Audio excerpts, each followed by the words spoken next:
Welcome to TG24 TV. నేను మీ సుమలత. నిర్మల్ జిల్లా బైంసా పట్టణ సిఐ డి రాజారెడ్డి పోలీస్ స్టేషన్లో విలేకరులతో మాట్లాడుతూ బైంసా పట్టణంలో పోలీసులు ముమ్మరంగా తనిఖీలు చేపట్టారు. పార్లమెంటు ఎన్నికల నేపథ్యంలో పోలీసులు తనిఖీలు కట్టుదిట్టంగా చేపడుతున్నారు. ప్రస్తుతం ఎన్నికల కోడ్ అమల్లో ఉన్నందున నిబంధనలకు విరుద్ధంగా నగదును తీసుకువెళ్లరాదని అధికారులు పేర్కొన్నారు. 50,000కు మించి నగదు ఉంటే తగిన ఆధారాలను ప్రజలు తమ వద్ద ఉంచుకోవాలని సూచించారు. మైనర్లకు వాహనాలు ఇస్తే తల్లిదండ్రుల మీద కేసు నమోదు చేస్తామని అన్నారు. అలాగే పట్టణ సిఐ మాట్లాడుతూ మైనర్లకు వాహనాలు ఇస్తే వారి తల్లిదండ్రులపై కఠిన చర్యలు తీసుకుంటామని బైంసా సిఐ రాజారెడ్డి హెచ్చరించారు. సోమవారం పోలీస్ స్టేషన్లో ఏర్పాటు చేసిన మీడియా సమావేశంలో ఆయన మాట్లాడారు. విద్యార్థులకు సెలవులు ఉన్నందున రాత్రి వేళల్లో మైనర్లు ద్విచక్ర వాహనాలపై తిరుగుతున్నారని పేర్కొన్నారు.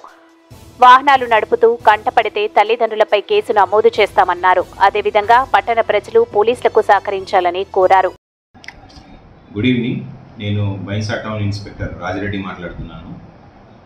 2024 జనరల్ ఎలక్షన్స్లో భాగంగా మనకు మే 13వ తారీఖు ఎలక్షన్స్ 4వ దశలో మనకు ఎలక్షన్స్ ఉన్నాయి కాబట్టి ఎలక్షన్స్లో భాగంగా మనము ఎలక్షన్ ఎన్ఫోర్స్మెంట్ అన్ని బెల్ట్ షాప్లపైన కూడా రైడ్ చేయడం జరుగుతుంది.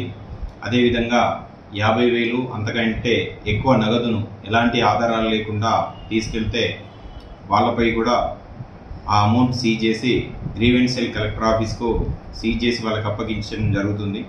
అదేవిధంగా ఎక్కడైనా బెల్ట్ షాపులు ఉంటే తప్పనిసరిగా పోలీస్ వారికి కానీ 100 నంబర్కి కానీ ఫోన్ చేసి సమాచారం ఇస్తే మీ వివరాలు గోప్యంగా ఉంచబడతాయి. కాబట్టి ప్రజలందరూ కూడా ఈ ఎలక్షన్స్కు పీస్ఫుల్గా జరగనీకి దోహదపడుతూ సమాచారం ఇవ్వాలని చెప్పేసి కోరుకుంటున్నాం.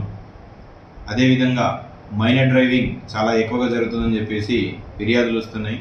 అదేవిధంగా ఈ హాలిడేస్లో తల్లిదండ్రులందరూ కూడా ఎవ్వరి పిల్లలకు డ్రైవింగ్ లైసెన్స్ లేని పిల్లలకు వెహికల్ ఇవ్వద్దని చెప్పేసి బైంసా పోలీస్ వారు రిక్వెస్ట్ చేస్తున్నారు. వాళ్ళకి ఏమన్నా యాక్సిడెంట్ అయితే తర్వాత ఇబ్బంది పడేది మీరే కాబట్టి మీ పిల్లలకు వెహికల్స్ ఇవ్వద్దని కోరుచున్నాం. అదేవిధంగా మైనర్స్కు వెహికల్స్ ఇస్తే తప్పకుండా తల్లిదండ్రులకు మరియు ఆ వెహికల్ ఓనర్స్ పైన తప్పకుండా చట్టపరమైన చర్యలు తీసుకుంటాం, కేసులు నమోదు చేస్తాం. అదేవిధంగా వెజిటేబుల్ మార్కెట్ ఏదైతే ఉందో వెజిటేబుల్ మార్కెట్ రోడ్ పైన పెట్టడం జరుగుతుంది. అది ఎంటైర్గా వన్ సైడ్ రోడ్ బ్లాక్ చేయడం వల్ల రోడ్ పైన వెళ్ళేటటువంటి వారికి చాలా ఇబ్బందిగా ఉంటుంది. వన్ సైడే వెహికల్స్ రావడం పోవడం కాబట్టి ఒక రీసెంట్గా 2 యాక్సిడెంట్లు జరిగినాయి. దాన్ని నివారించడంలో భాగంగా అక్కడ ఉన్నటువంటి వెజిటేబుల్ మార్కెట్ని లోపల గాంధీగంజ్ లోపలికి షిఫ్ట్ చేయమని వాళ్ళని కోరడం జరిగింది. నిన్నటి నుంచి ఆ విధంగానే జరుగుతుంది. ఎవ్వరు కూడా రోడ్డు పైన కూరగాయలు పెట్టి అమ్మొద్దు, లోపల పెట్టుకోవాలి. అది కూడా 4 నుంచి స్టార్ట్ అయితే బాగుంటుంది. చాలామంది మహిళా వెండర్స్ ఉన్నారు, పిట్టి వెండర్స్, కూరగాయలు అమ్మేవాళ్ళు.